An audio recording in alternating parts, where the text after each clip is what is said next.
Terima kasih Anda masih bersama kami di Sapa Sulsel, Saudara. Kita masih membahas terkait dengan penyelenggaraan Pilkada nanti di tanggal 9 Desember 2020 di Kota Makassar, Sulawesi Selatan di tengah pandemi COVID-19. Seperti apa? Saya kembali ke Bapak Gunawan. Sejauh ini ada berapa potensi kira-kira bakal calon?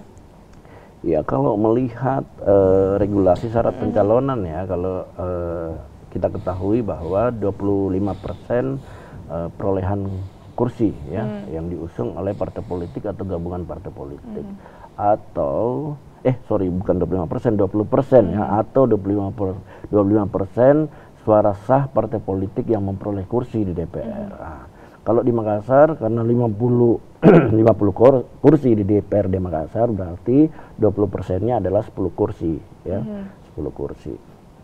Nah, kalau kita melihat skema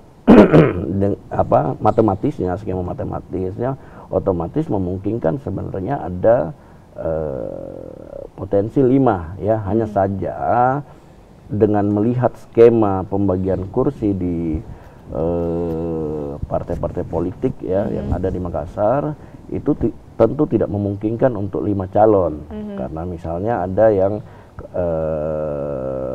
6, ada yang 5, ada yang kemudian 3, ada yang 2, ada yang 1. Ya, perpaduan kursi ini memungkinkan untuk munculnya angka ganjil misalnya antara partai yang memperoleh kursi 6, anggaplah misalnya berkoalisi dengan partai yang memperoleh 5, 11 otomatis, sehingga ada saja satu partai yang peroleh kursi 11, berarti sudah tidak memungkinkan untuk 5 calon.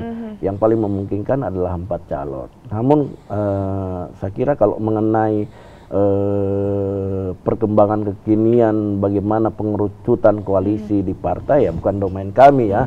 Kalau di KPU Makassar kami siapapun gabungan partai politik yang datang di KPU Makassar kami siap menerima sepanjang memenuhi syarat pencalonan dan syarat calon. Tapi untuk jalur independen sendiri yang sudah lewat nih Pak, apakah ada yang mencalonkan waktu itu? Ya, kalau di Makassar kan jalur persorangan tidak ada ya. Nah, sampai beberapa hari kita buka jalur persorangan, sampai di hari terakhir itu ada yang mendaftar tapi tidak memenuhi syarat. Ya, akhirnya kita tidak bisa terima ya. Sehingga di Makassar tidak ada calon persorangan. Seandainya ada calon persorangan, sampai sekarang verifikasi faktual masih jalan ini sebenarnya. Seperti misalnya di Maros Pak ya, di Maros dan Selayar itu masih masuk verifikasi faktual perbaikan. Kalau Pak Aswar sendiri nih sebagai orang yang juga terjun di dunia politik, melihat saat ini potensi bakal calon, tadi Pak Gunawan bilang ada 4, bagaimana dengan Anda? Ya, secara regulatif ya saya ngomongnya ya, kapasitas saya berbicara di sini ya tentu saya akan mengatakan sesuai matriks aja, matriks kalkulasi. Kalau 50 kursi ya tentu dengan satu partai ada yang 6 kursi, ada yang 5 kursi, ada yang 1 kursi juga, hanya 1 kursi, maka ada yang 3 kursi, maka kemungkinan kalau dari 50 tidak bisa dibagi 10 rata gitu. 10 rata. Sehingga kemungkinan hanya 4 atau 3 calon. Kalau saya sih berharap ya mudah-mudahan calon nanti hanya 2 aja. Supaya lebih mudah kerjanya KPU sendiri kalau kita berbicara tentang pemilu di tengah pandemi, ya kan. Tapi tentu KPU sudah mempersiapkan berapapun calon yang ada, ya insyaallah KPU siap untuk melaksanakan dengan semaksimal mungkin dengan protokol kesehatan pilkada kita ini. Oke, tapi kalau dari Pak Aswar sendiri bagaimana, kan biasanya kalau di pilkada itu warga berkubu-kubu ya, ini pilih ini pilih ini. Tapi bagaimana untuk tetap menjaga kedamaian begitu dan keterlibatan anggota DPR untuk memberikan edukasi pada konstituen agar tetap menjaga kedamaian antar warga? Ya, selalu saya mengatakan kalau di konstituen saya bahwa pilkada ini hanya 5 tahun sekali.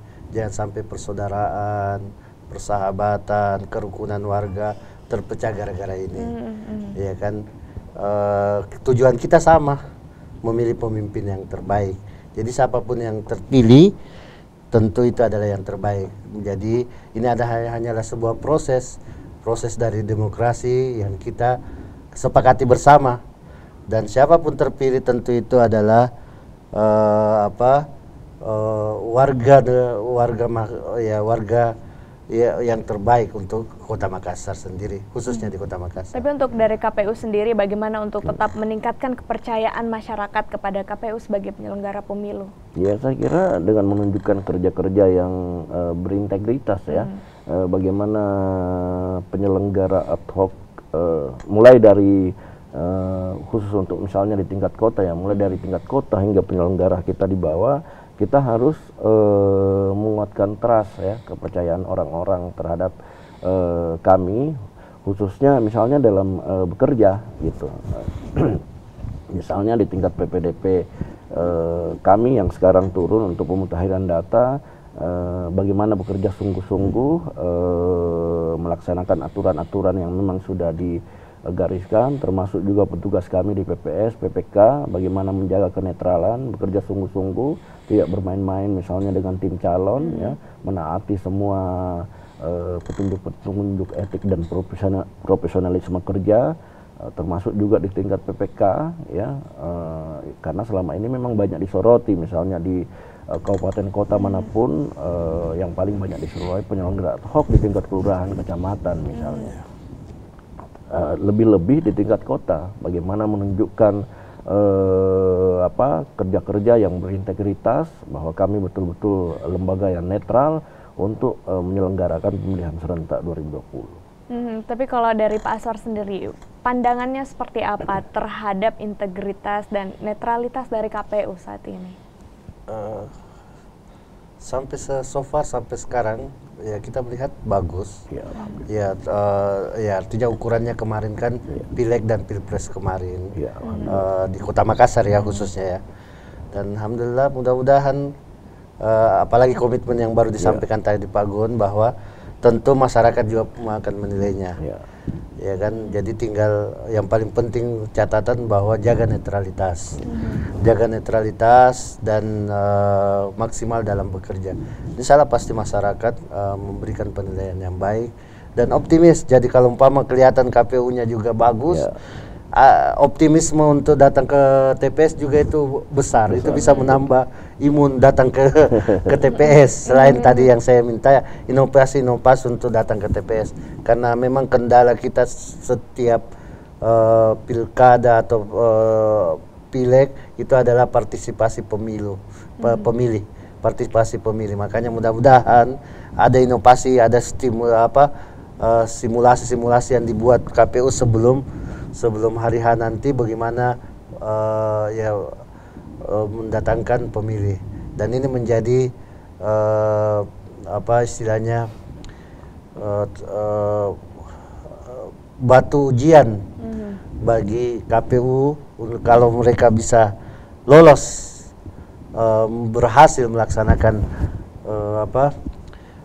pilkada serentak di tengah pandemi ini, maka ya masyarakat akan memujinya, insya Allah. Oke, terakhir Pak, apa imbauannya kepada masyarakat nanti jelang pilkada serentak di bulan Desember, dan bagaimana untuk tetap menjaga kedamaian gitu? Ya, itu lagi saya katakan bahwa ayo, ini pesta demokrasi, kita sudah bersepakat semua bahwa kita ingin melaksanakan pilkada ini, maka datang ke TPS, datang ke TPS, berpartisipasi, kemudian siapapun pemenangnya itulah yang terbaik. Jangan sampai gara-gara pilkada rusak kerukunan warga, jangan sampai gara-gara pilkada kita bercerai-berai, jangan. Ya, datang ke TPS, memilih dan selesai. Ya kan, kita terima yang terbaik. Pak Gunawan, bagaimana memastikan pilkada ini nanti akan berjalan dengan lancar, dan apa yang ingin disampaikan kepada warga, imbauannya seperti apa singkat Pak? Ya, tentu bekerja dengan baik ya, dan penyampaian saya ke warga, saya berharap semua warga tetap datang ke TPS, jangan takut ya, karena kami di KPU sudah komitmen untuk menjalankan protap COVID dengan bagus, dengan penjelasan bahwa bahkan nanti di tingkat KPPS, di TPS kami itu wajib disiplin untuk melaksanakan protap COVID, memakai masker, memakai face shield, memakai sarung tangan, bahkan alat-alat di TPS yang disentuh itu sekali pakai ya, sekali pakai nantinya. Jadi jangan takut datang ke TPS karena pandemi, karena pilihan kita menentukan masa depan Makassar ya. Namun catatan protap COVID, insya Allah kami di KPU Makassar berusaha semaksimal mungkin untuk menerapkan disiplin dan protap COVID di TPS nantinya.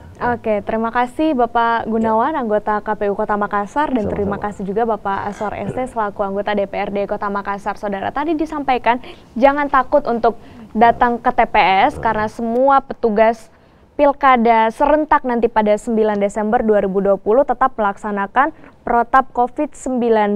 Jadi sudah diatur nih mekanismenya seperti apa. Jadi jangan khawatir, kita berharap partisipasi pemilih targetnya sampai ya Pak 75% atau mungkin bahkan lebih. Oke, kita bersama-sama untuk merayakan pesta demokrasi di Kota Makassar tahun 2020. Saya Winda Anggreni, pamit undur diri. Terima kasih dan sampai jumpa.